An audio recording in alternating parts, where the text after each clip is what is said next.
Arahato Samma Sambuddhassa. Namo tassa bhagavato arahato samma sambuddhassa. Namo tassa bhagavato arahato samma sambuddhassa. Buddhang dhammang sanghang namasami.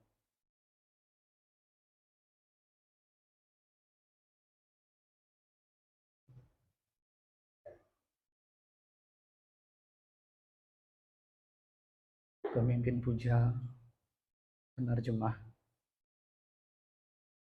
Rama Ramani, Upasaka Upasika, selamat sore semuanya, Namo Buddhaya.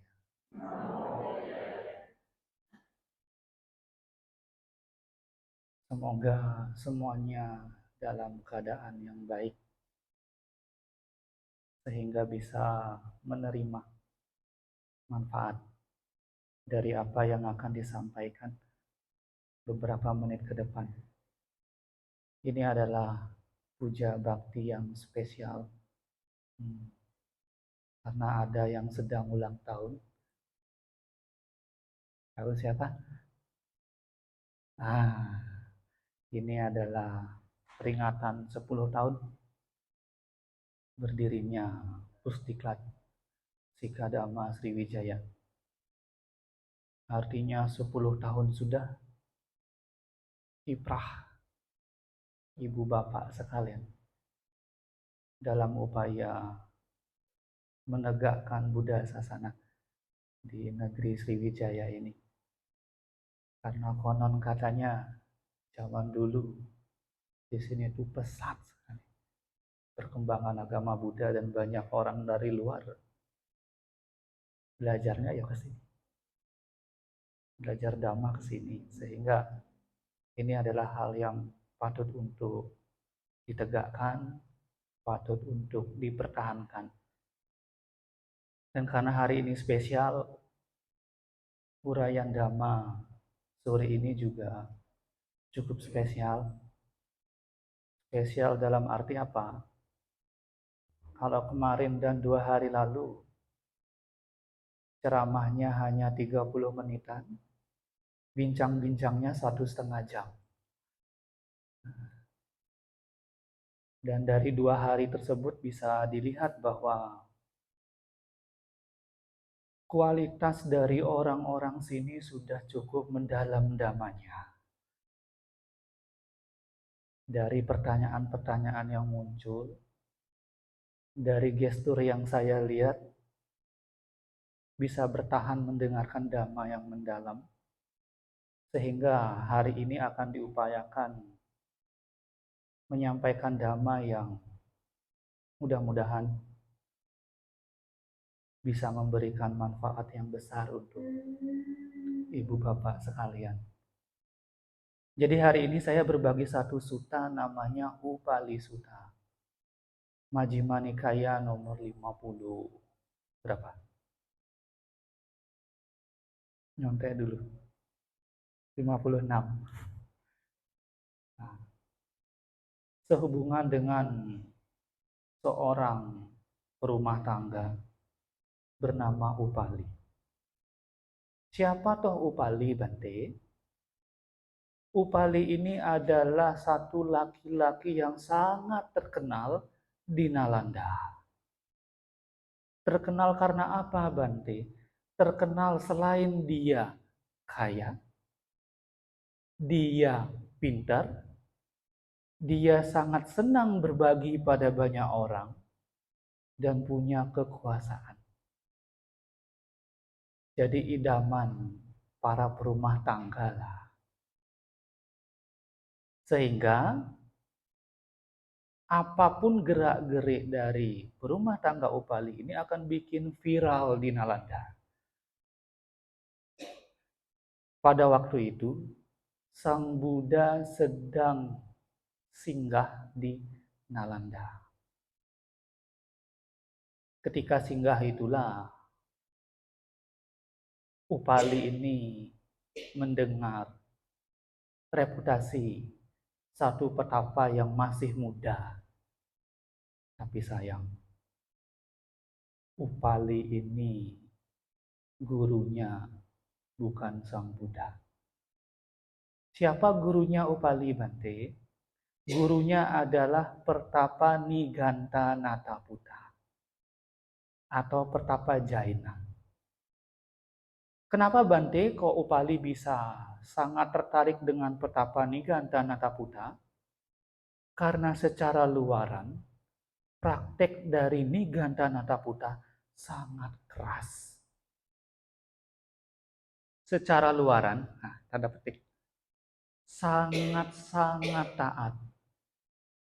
Sila mereka bahkan salah satunya adalah tidak boleh minum air mentah. Karena menganggap di dalam air itu ada kehidupan. Sehingga kalau ibu bapak dana minum ke Pertapa Niganta Nataputa harus direbus dulu. Agar airnya matang. Sehingga petapanya tidak melakukan pembunuhan. Dan ketika berjalan, mereka akan bawa sapu yang sangat halus. Akan disapu dulu baru mau jalan. Tujuannya apa? Agar tidak ada serangga yang terinjak. Keren enggak? Dan dia enggak punya apa-apa. Jangankan apa, baju aja enggak punya. Karena dia petapa telanjang. Jadi kalau kacamata orang biasa, ini baru pertapa hebat. Bahkan baju aja enggak punya. Semuanya dilepas. Sehingga sangat taatlah rumah tangga Upali pada Niganta Nataputa. Niganta Nataputa punya banyak sekali murid. Salah satunya yang terkenal adalah Tapasi namanya. Tapasi dengar ada Pertapa Gotama mampir ke Nalanda. Dia mau curi-curi ilmu. Sehingga suatu saat Pertapa Tapasi berkunjung ke tempat istirahatnya Sang Buddha. Sampai di sana beliau hanya berdiri. Sang Buddha lalu ngomong, ada tempat duduk, kalau mau silakan duduk. Mau enggak duduk? Ternyata mau. Setelah duduk, setelah perbincangan ramah tamah, kalau perbincangan ramah tamah biasanya begini. Bagaimana dapat makan atau enggak di sini? Cukup kebutuhan pokok atau enggak di sini? Setelah perbincangan ramah tamah, lalu Sang Buddha bertanya kepada Pertapa Tapasi, di ajaran gurumu ada berapa macam perbuatan buruk? Oh Bante, di ajaran kami ada 3 macam perbuatan buruk. Ketiganya itu sama apa beda-beda? Beda-beda Bante. Ada yang lewat pikiran, ada yang lewat ucapan, ada yang lewat perbuatan jasmani. Tapi kami tidak pakai istilah perbuatan, Bante. Kami pakai istilah danda. Danda artinya hukuman. Karena agama kedewaan, kalau tidak taat pasti kena hukuman. Karena ini sehubungan dengan hal buruk berarti hukuman. Kalau bahasa sekarangnya azab. Lalu Sang Buddha bertanya, di antara ketiga azab itu, mana yang paling parah dampaknya? Oh Bante, azab lewat perbuatan tubuh yang paling parah Bante. Daripada 2 lainnya. Sang Buddha memastikan, benar seperti itu. Benar Bante, azab lewat tubuh yang paling parah. Benar begitu, ditanya 3 kali, dijawab 3 kali. Kenapa? Agar ketika diajak debat nanti nggak berubah pikiran. Jadi jelas ngomongnya apa, jawabnya apa. Sekarang giliran pertapa Tapasi yang tanya ke Sang Buddha. Terus kalau di ajarannya Bante, ada berapa macam azab? Oh, di ajaran kami tidak pakai istilah azab, tapi pakai istilah karma, perbuatan. Ada berapa macam, Bante? Ada 3 juga. Perbuatan lewat pikiran, perbuatan lewat ucapan, dan perbuatan badan jasmani. Dari ketiganya itu, yang mana yang paling parah dampaknya, Bante?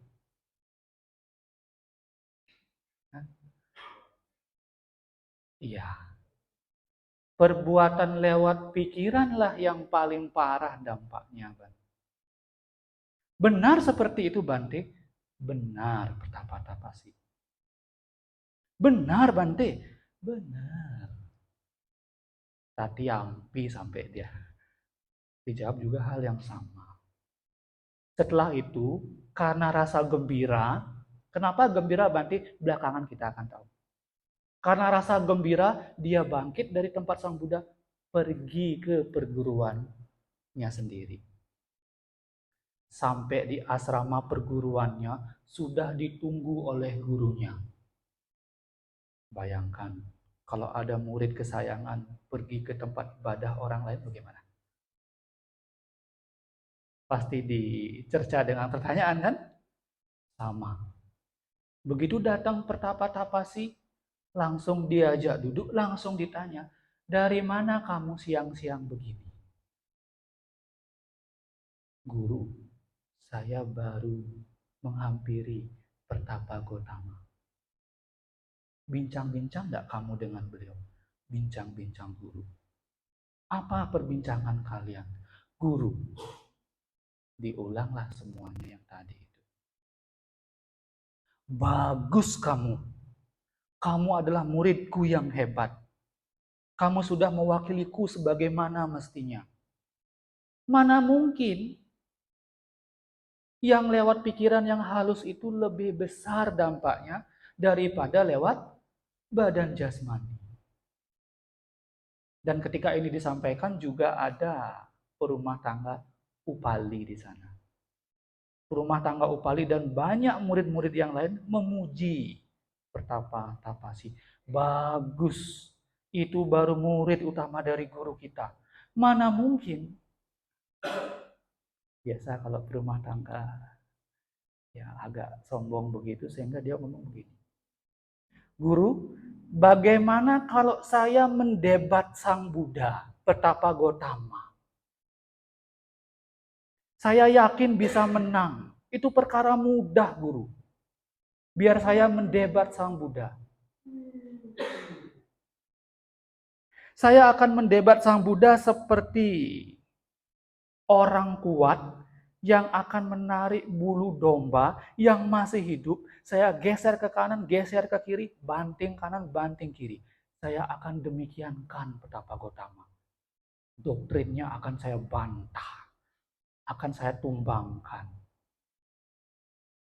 Jika saya diizinkan mendebat Sang Buddha, maka seperti orang kuat yang sedang mabuk, akan saya goncang-goncangkan. Seperti menggoncangkan gentong arak. Seperti gajah yang kuat, yang sedang menggoncang daun rami, pohon rami, demikian pula aku akan menggoncang doktrin Pertapa Gotama. Biarkan saya maju, guru. Diizinin enggak? Diizinin. Tapi tidak dengan Pertapa-Tapasi. Jangan, guru. Jangan Upali yang maju. Saya dengar Pertapa Gotama punya sihir. Sihir yang bisa mengalih yakinkan seseorang. Sudah banyak korbannya, guru. Dari kalangan raja, dari kalangan kesatria, dari kalangan brahmana, bahkan kalangan yang paling rendah sekalipun kena sihir semua. Jangan diizinkan Upali pergi ke sana. Tapi diizinkan Arya? Diizinkan. Kenapa? Karena ini tema yang sangat empuk. Sangat mudah sekali untuk dikalahkan menurut mereka. Kalau yang maju adalah guru utamanya, Niganta Nataputa, kemudian Sang Buddha kalah, biasa. Kalau muridnya yang maju, yang seorang pertapa, kemudian Sang Buddha kalah menjadi muridnya, biasa. Tapi kalau perumah tangga yang maju, Sang Buddha kalah. Jadi muridnya seorang perumah tangga bagaimana? Itu yang luar biasa. Sehingga diizinkanlah Upali menemui Sang Buddha. Ketika bertemu dengan Sang Buddha, ramah tamah seperti biasa, perumah tangga Upali bertanya, Bante, ada kesini tidak pertapa tapasi? Ada. Ada bincang-bincang enggak? Iya, kami bincang-bincang. Kemudian Sang Buddha menceritakan semuanya. Betul Bante, pertapa tapasi bagus Bante. Saya setuju dengan pertapa tapasi. Mana mungkin azab, masih pakai istilah azab. Azab pikiran lebih besar dampaknya daripada azab tubuh jasmani. Sang Buddha lalu bertanya, kamu mau berdebat dengan akal sehat atau tidak? Dengan akal sehat, Bante. Kamu akan konsisten tidak dengan jawabanmu? Konsisten, Bante. Baik. Lalu Sang Buddha bertanya, jawab ini semampu kamu, Upali. Seandainya ada pertapa Niganta yang sangat taat pada aturan, kemudian tiba-tiba dia sakit parah, dan agar bisa sembuh, dia harus minum air mentah. Sebetulnya pikirannya dia pengen minum air mentah, tapi karena dia taat, dia tidak mau minum air mentah itu. Sehingga dia meninggal. Kira-kira lahir di alam mana pertapa Niganta itu? Kalau menurut ajaran gurumu. Bante, kalau memang demikian, dia akan lahir di alam surga, Bante. Ada surga bernama Manosatwa, Manosata. Kenapa?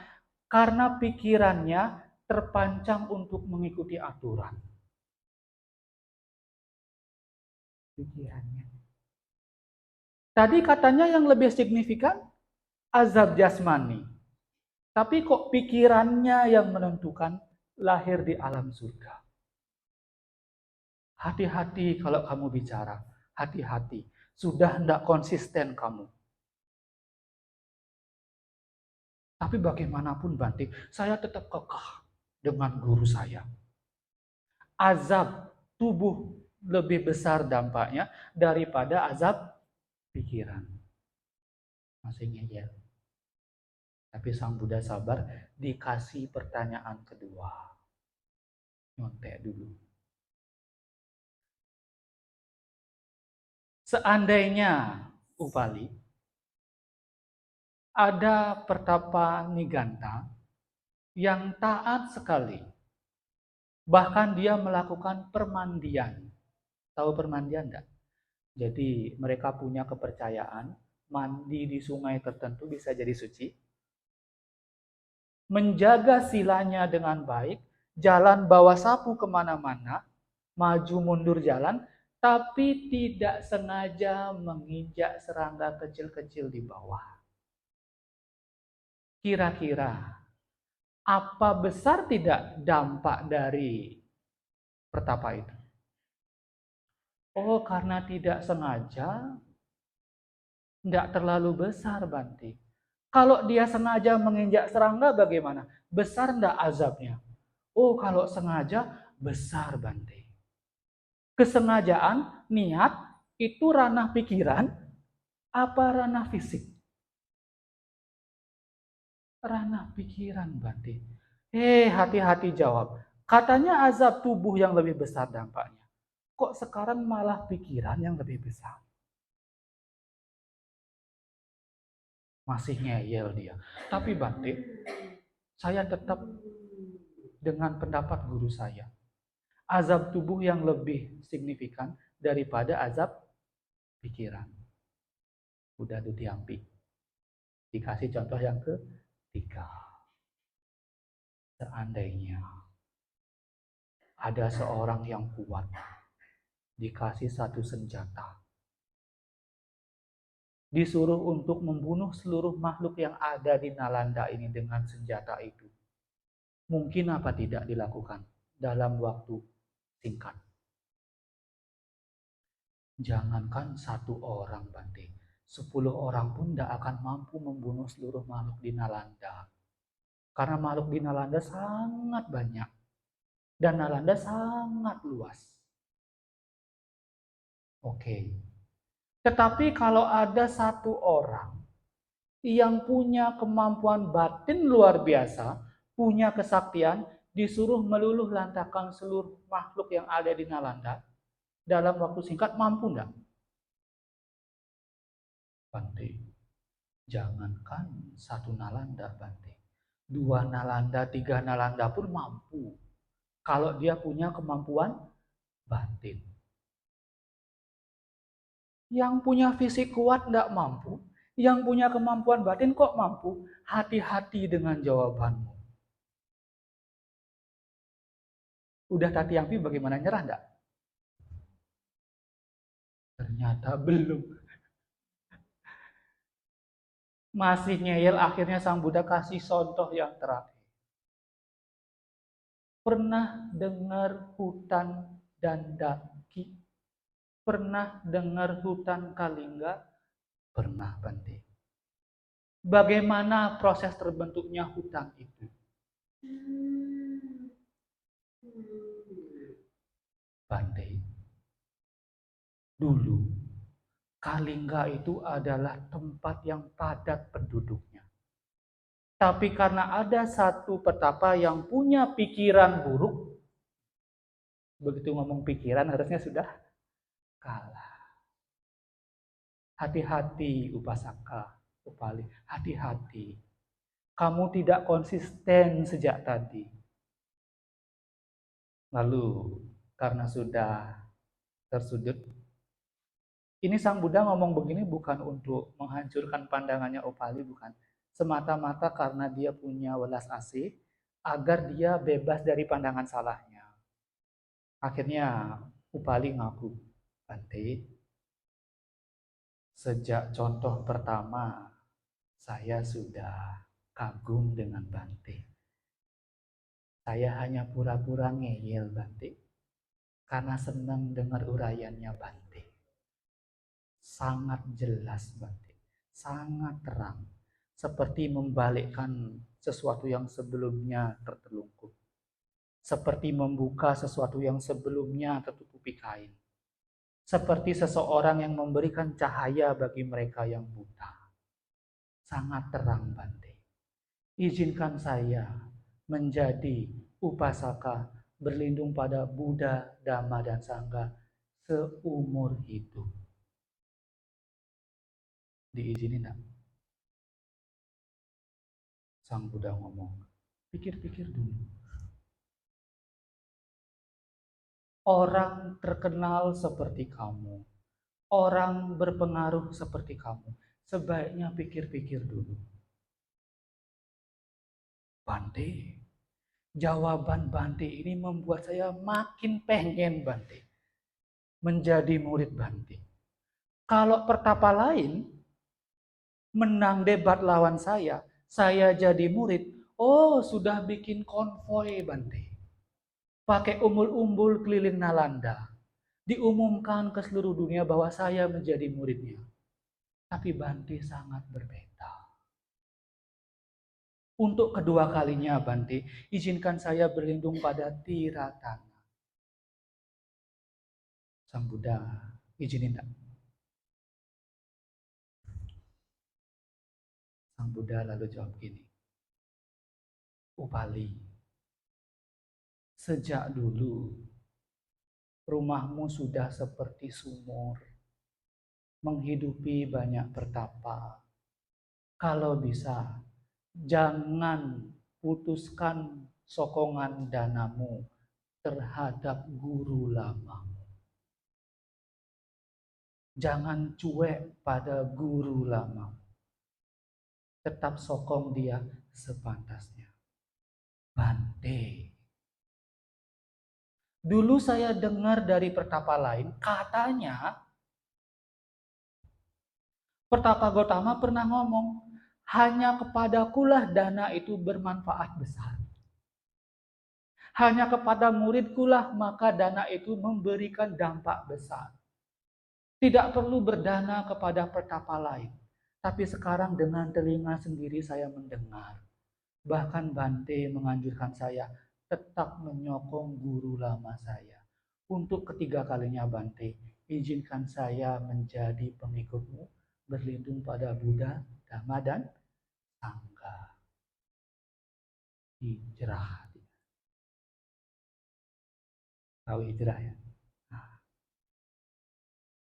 karena sudah tahu Upali sudah lunak hatinya, mendengar dengan baik apa yang disabdakan Sang Buddha, barulah Sang Buddha membabarkan Anupubikata, uraian bertingkat, mulai dari manfaat dana, bahwa berdana itu bukan kerugian, tetapi keuntungan, tetapi manfaat. Bahkan Sang Buddha pernah ngomong, seandainya makhluk-makhluk itu tahu manfaat berdana seperti aku mengetahuinya, maka mereka tidak berbagi, tidak akan lupa untuk berbagi sebelum dia makan. Bahkan ketika di tangannya itu adalah suapan terakhirnya. Setelah memberikan uraian dana, lalu memberikan uraian tentang sila. Bahwa sila itu adalah untuk melindungi diri sendiri, bukan kerugian. Sudah dibahas di Dhamma kelas kemarin. Apa 2 hari lalu itu? Karena menjalankan dana, menjalankan sila, lalu Sang Buddha menyampaikan tentang surga-surga. Surga tertentu, manfaatnya seperti apa, ada apa di sana. Kalau orang berdana dengan niat begini, surganya apa. Kalau orang menjaga sila seperti ini, surganya apa. Dijelaskan semuanya. Tentang surga-surga. Tetapi, surga manapun, kekal apa tidak kekal. Nah, surga itu menyenangkan apa tidak menyenangkan. Kalau sesuatu yang menyenangkan itu pengen dicengkram atau pengen dilepas.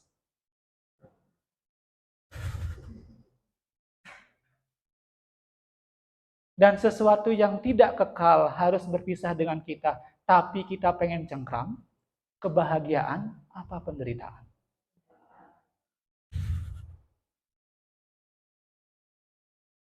Sehingga surga yang paling tinggi sekalipun menyimpan bahaya kekecewaan nantinya ketika waktunya habis. Itu namanya kama dinawa, bahaya dari kesenangan indera, termasuk surga sana. Masih mau masuk surga? Tapi ada resikonya. Makanya Sang Buddha mengajarkan nekamani samsa.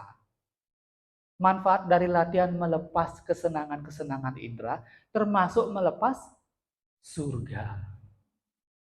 Tidak hanya melepas keburukan, tetapi juga melepas kebaikan.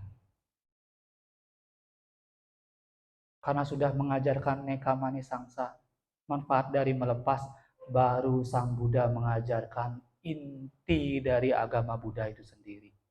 Ajaran khas para Buddha. Apa itu? 4 kebenaran Arya.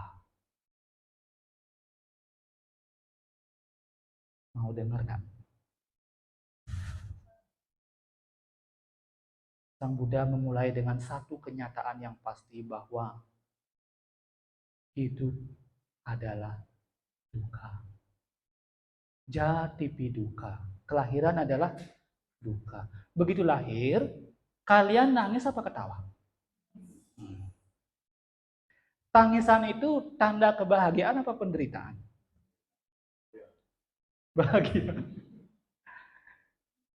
Jadi awalnya di dalam kandungan ibu hangat, nyaman, tiba-tiba harus keluar bertemu dengan dunia nyata yang dingin dan kejam ini. Nangis. Jara piduka.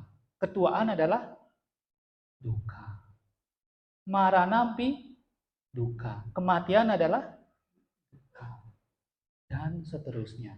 Secara gampangnya, melekati 5 gugusan kehidupan, 5 gugusan penyebab kelekatan, panca upadana kanda adalah duka. Makanan apa tuh Bante? Tubuh kalau dilekati bahagia apa menderita? Karena apa? Tubuh kekal apa tidak? Perasaan? Sampai kesadaran kalau dilekati adalah duka. Itu fakta pertama dunia, kebenaran Arya yang pertama. Dan duka ini apakah sekonyong-konyong blek tiba-tiba muncul? Ternyata ada kemunculannya. Kemunculan kegandrungan itulah, kemunculan tanha itulah, kemunculan duka. Begitu ada tanha, di situ ada duka. Kebenaran Arya yang kedua. Begitu tanha itu lenyap, bagaimana? Duka juga lenyap. Itu kebenaran Arya yang ketiga. Dan kalau sesuatu itu ada kemunculan dan kepadamannya, kekal apa tidak kekal? Tidak kekal. Kebenaran Arya yang kedua, kebenaran Arya yang ketiga mengindikasikan bahwa segala sesuatu itu tidak kekal. Dan ada jalan, ada metode untuk mengakhiri duka. Upali mendengar ini dengan baik. Sehingga beliau tahu, oh, yang kinci samudaya damang, sabantang niroda damang. Apapun yang wajar mengalami kemunculan, wajar mengalami kepadaman. Apapun, termasuk tubuh. Sudah lahir, wajar mati tidak? Karena punya tubuh, ada kontak, punya perasaan, kekal apa tidak? Sampai kesadaran pun tidak kekal, sehingga layak dilekati tidak sebagai, oh ini diri, ini yang tetap, ini inti. Karena tidak ada lagi yang bisa dilekati. Pandangannya lurus. Tidak lagi menganggap salah satu dari kanda ini sebagai diri. Sakaya ini sebagai diri, maka dia menghancurkan belenggu yang pertama. Sakaya didi hancur. Kemarin sudah dibahas kan? Karena sakaya didi hancur, masih tidak dia praktek yang aneh-aneh. Mandi di tempat tertentu dengan harapan menjadi suci. Sila bata paramasa juga hancur. Karena melihat ini secara langsung, masih tidak ragu dengan apa yang Sang Buddha ajarkan, sehingga cari guru yang lain. Wicikija juga hancur. Kalau ketiga hal ini hancur, apa artinya? Menjadi sotapana, menjadi pemasuk arus. Mau enggak? Berupaya ya, sebisanya, semampunya, mumpung kenal Dhamma. Karena sudah sotapana, pamit pulanglah Upali. Sampai di rumahnya, Upali ngomong ke penjaga gerbang, mulai sekarang jangan izinkan Pertapa Niganta masuk ke rumah ini. Yang diizinkan masuk hanya Sang Buddha dan murid-murid beliau. Kalau Pertapa lain mau minta dana, suruh nunggu, nanti saya kasih. Kejam enggak? Menurut mata awam sangat kejam. Tapi jangan dulu ngejudge ya. Belakangnya ada cerita lanjutannya. Nah, tadi kan saya bilang, Upali ini sangat berpengaruh. Kalau ada selebritis pindah agama, heboh enggak? Nah, kalian bisa cek saja tuh di Google. Nama selebritis, belakangnya apa biasanya muncul? Agamanya apa? Termasuk Upali juga begitu. Begitu ketahuan dia pindah guru, heboh Nalanda. Viral beritanya, sampai ke telinga Niganta Nata Puta. Tapi tidak percaya. Tidak percaya kabar burung. Tidak percaya infotainment. Dia mau membuktikan sendiri. Sehingga dia datang ke rumah Upali. Sampai depan gerbang bagaimana? Ditahan dulu oleh security. Kalau mau dana, tunggu di sini ya. Bilang ke Upali. Niganta Nataputa datang bersama banyak muridnya. Langsung ke sini. Akhirnya setelah security-nya mungkin nelpon kali ya. Karena rumahnya sangat luas. Dikasih tahu, oh ya sudah. Tolong siapkan saja kursi untuk mereka. Kursi sudah dijajarin. Lalu Upali datang ke ruang tengah, duduk di kursi paling tinggi. Pertapa itu disilahkan masuk, Upali ngomong, yang mulia, di situ ada kursi. Kalau mau duduk, silahkan. Apa yang terjadi dengan Pertapa itu? Langsung marah. Direkam lagi ini. Karena marahnya agak keras. Tidak pandai kamu. Nah, itu. Sebetulnya sih kata yang asli itu, tolol kamu. Dungu kamu. Sudah gilakah kamu? Kamu diutus untuk mendebat Petapa Gotama. Seperti orang yang maaf. Harusnya mengkebiri malah datang terkebiri. Seperti orang yang harus mencongkel mata, sekarang datang dengan mata tercongkel. Kamu sudah kena sihir dari Petapa Gotama. Tidak pandai kamu. Kena sihir. Lalu Upali ngomong, Bante. Sihir yang bermanfaat, Bante. Saya sangat rela. Saya malah berharap semoga seluruh keluargaku juga kena sihir yang sama. Saya malah berharap seluruh pertapa yang ada di sini kena sihir yang sama. Seluruh dunia kena sihir yang sama. Kenapa? Karena ini membawa pada manfaat dalam waktu yang lama. Lalu Upali memberikan perumpamaan-perumpamaan yang spektakuler. Sampai Niganta Nataputa tidak bisa ngomong lagi.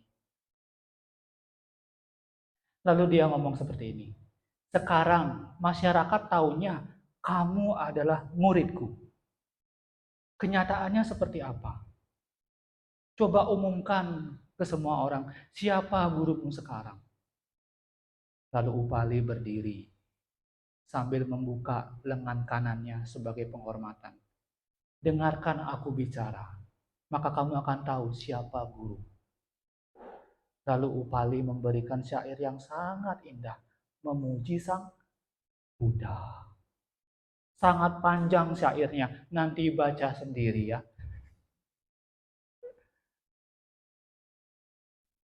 Lalu mantan gurunya bersabda seperti ini. Sejak kapan kamu pintar menulis saja? Sejak kapan kamu pandai memuji gurumu? Mungkin dia nggak pernah dipuji juga.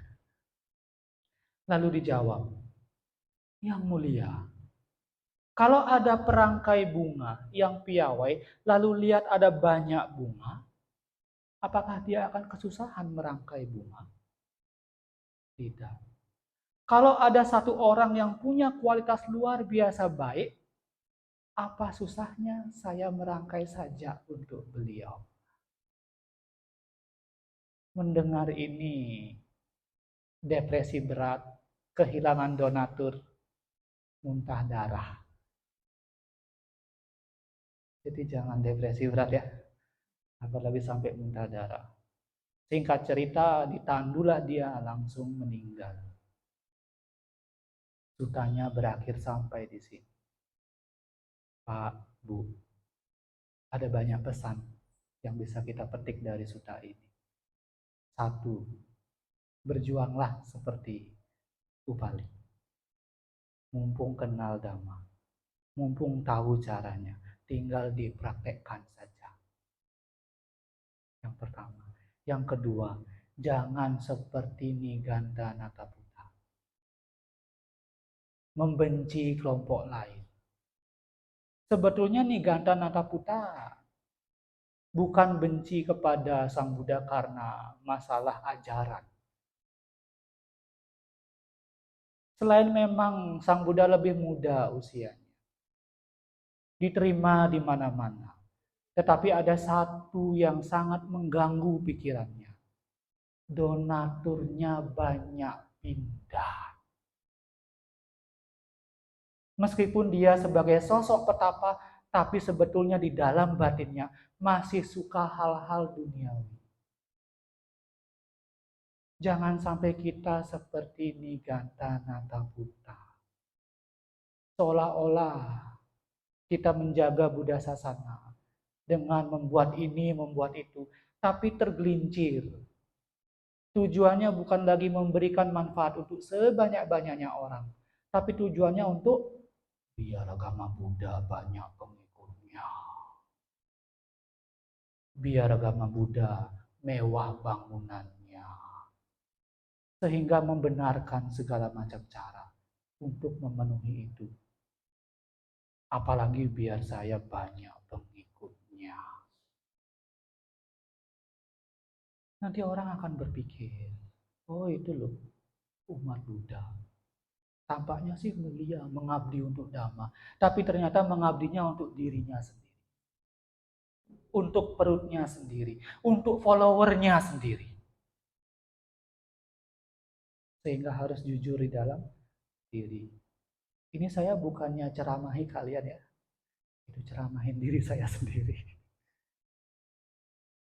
Karena kalau sampai punya pemikiran, oh ini umatku. Kemudian ada datang bantai lain lebih disenangi gimana? Muntah darah nanti saya. Ya, sama-samalah kita saling menjaga ya. Jangan sampai tergelincir. Tujuan awalnya tetap untuk mengakhiri duka sampai tuntas. Minimal lahir berapa kali? Sadu, sadu, sadu. Anumodana atas perhatiannya. Selamat ulang tahun yang ke-10 untuk Pusdiklat Sikadama Sriwijaya. Semoga kita semua semakin maju di dalam Dhamma. Sabe sata bawantu sukitata. Semoga semua makhluk berbahagia.